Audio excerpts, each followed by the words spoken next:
بازی که من سراغ دارم میشه ازش کسب درآمد خوب رو تجربه کرد این بازی اسکای بیبر. قبلا هم در موردش تو کانال صحبت کرده بودیم. خب سلام عرض میکنم بچه‌ها. باید بگم که من بازی زیادی انجام دادم مثل لیگ آف کینگدامز که کلی ویدیو هم تو کانال براتون گذاشتم. البته توصیه میکنم دیگه نبینین چون من هر کاری کردم نتونستم متریال بازی رو بفروشم.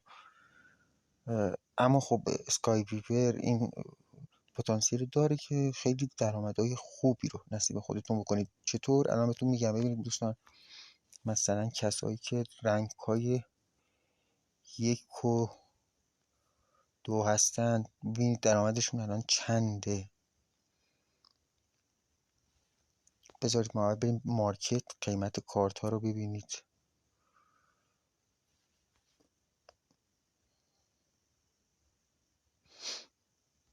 میذاریم روی کارت طلایی.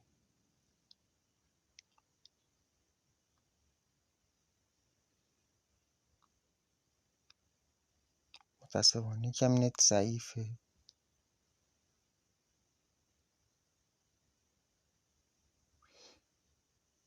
19 دلار و 44 سنت یا این کارت 12.04 دلار و 13.90 یعنی 14 تقریبا. اینم 20 تا تقریبا و این کارت ها 8 تا کارت طلایی 9 تا. و کارت های نقره ای رو چطور؟ نقره ای هم اگه بزنه قیمت رو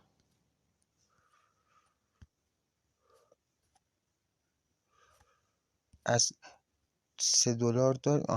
حتی یک کارت نقره ای 10 دلار 11 دلاری هم هست.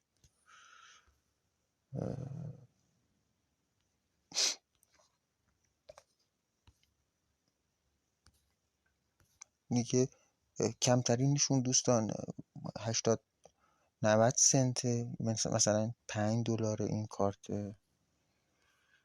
5 دلار 80 کارت نقره ای سیلور کارت.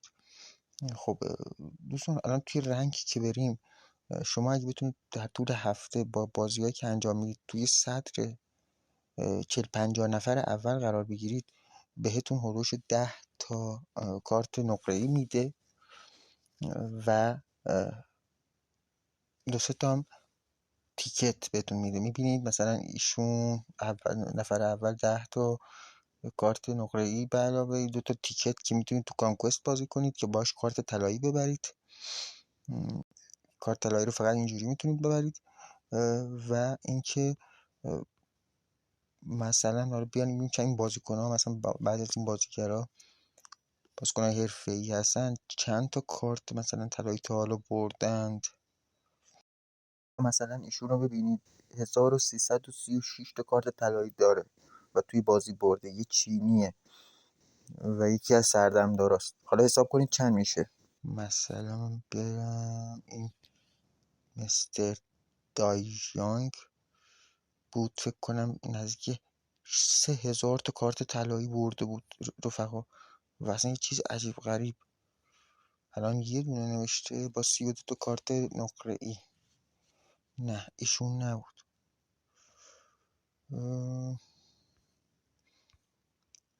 کی بود خدا اسمش؟ بذار حالا همین پی آر فلان بسار رو بیارم ببینم چند تا داره.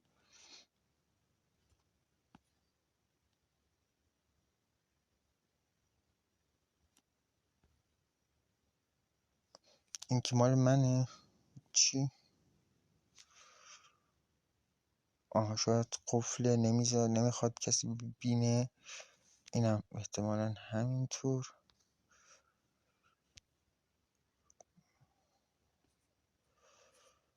ایشون 36 تا کارت طلایی داره. 36 تا. هلو کیتی چند تا داره؟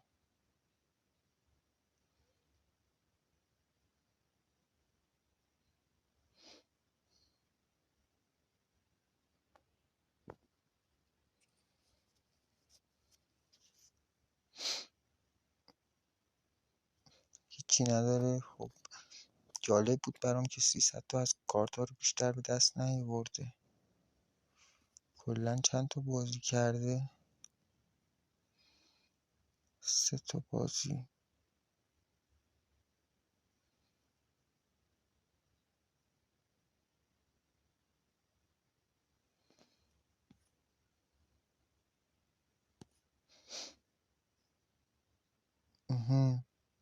اصلا توی قسمت کانسترکت بازی نکرده. خیلی عجیبه برام. خلاصه این بازی پتانسیل اینو داره دوستان که بتونید باهاش کسب درآمد خوبی رو انجام بدید. بریم یه دستم با هم بازی بکنیم بفهمید این بازی چی جوریه و چقدر بستگی به این داره که شما کارتاتون رو بشناسید، دست کارت خوبی رو انتخاب بکنید و وارد بازی بشین و هرچی بازی بیشتری رو ببرید رنگتون افزایش پیدا میکنه. خیلی سخت نیست برای رسیدن به این رنگ‌ها. من الان 2 تا کارت نقره‌ای بردم چون جزء لیست بودم و تونستم بهم تعلق گرفت توی هفته گذشته. الان 3 تا کارت نقره‌ای دارم. 3 تا هم تیکت داشتم که رفتم توی قسمت کانکوست و برای کارت طلایی تلاش کردم که متاسفانه 3 بارش اینترنتم قطع شد و باختمش. یعنی همش مشکل از اینترنت بود و حیف شد که البته 3 روز دیگه دوباره بهم کارت ورود به بازی رو میده چون من اکانت پریمیوم گرفتم. 3 تاشو بهم میده. من اکانت بازی رو خریدم از پولی که تو خودش در آوردم دوستان و هلوش 7 تا کارت طلایی که قیمتشون $2 و $3 و اینا بود رو هزینه کردم که البته یه $4 اضافه برام موند. $16 دادم، $14 دادم و اکانت رو خریدم. کلا $20 شد و بقیه‌اش هم اومده تو کیف پول که میتونم هر موقع خواستم برداشت بزنم. کیف پولش هم سکونس مال خود بازیه، کیف پول سکونس و خیلی خیلی خیلی راحت میتونید کسب درآمد بکنید اگر اینترنتتون خوب باشه. 1 2 اینکه اینو من زور بهش بد باختم میپکنمش الان. اگر اینکه کارتاتون خوب بشناسید، کارت‌های خوبی انتخاب بکنید، گاد خیلی خوبی رو از اول بازی انتخاب بکنید و کارتاشو بشناسید و کارتا رو به درستی و به خوبی انتخاب بکنید و باش بازی بکنید. ببینیم چه اتفاقی میفته. اوشون رنگش خیلی بیشتر از منه ولی خب به هر حال ما هم آره. میبینید دوستان نت همین الان باز دوباره شروع کرد. نمیذاره حتی من کارت انتخاب بکنم. آخر سرم خودش 4 تا کارت آشغال برای من انتخاب میکنه میفرسته من تو باز.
دوستان دیدید که من با چه بدبختی بازی رو بردم، از دست نت و طرف خیلی از خودم هم لولش بالاتر بود، اما من واقعا شکستشون میدم اگر اینترنت بساره و الان این جایگاه حق من نیست. خیلی مخلصم. بازم براتون ویدیو کسب درآمد میذارم، کانال رو ساب کنید و ویدیو رو هم یه لایک بزنید تا بقیه هم ببینن و به منم کمک کرده باشین. مرسی، یا علی، خداحافظ.